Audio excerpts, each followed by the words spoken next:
Ra.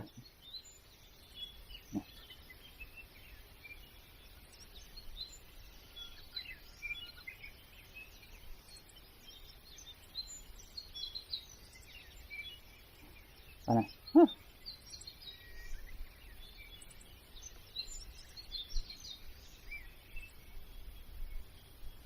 Tự ăn đi nha.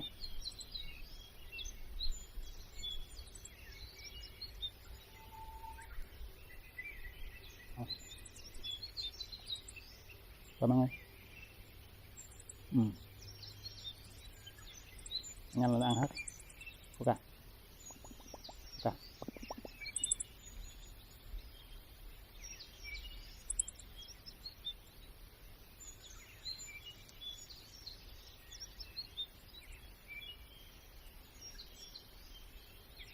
Cầm tay, cầm ấy.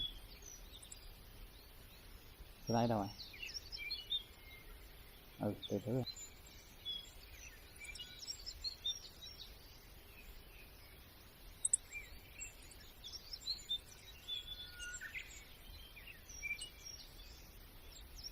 Anh đang hết dạ.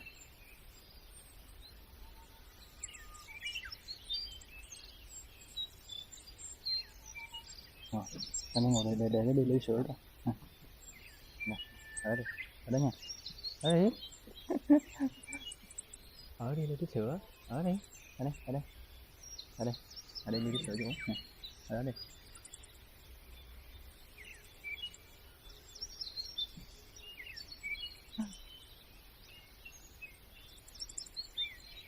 Ở đi lấy sữa, cái này ngồi nè. Đi ngồi đi lấy sữa nha. Đây. Ngồi đi ăn đi. Ngồi đi ăn lấy sữa cho. Ở đó nha.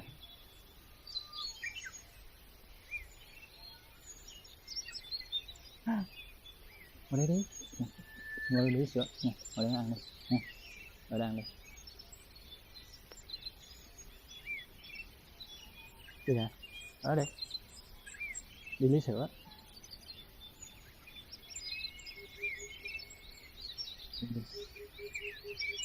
Đây ngồi nè. Ngồi.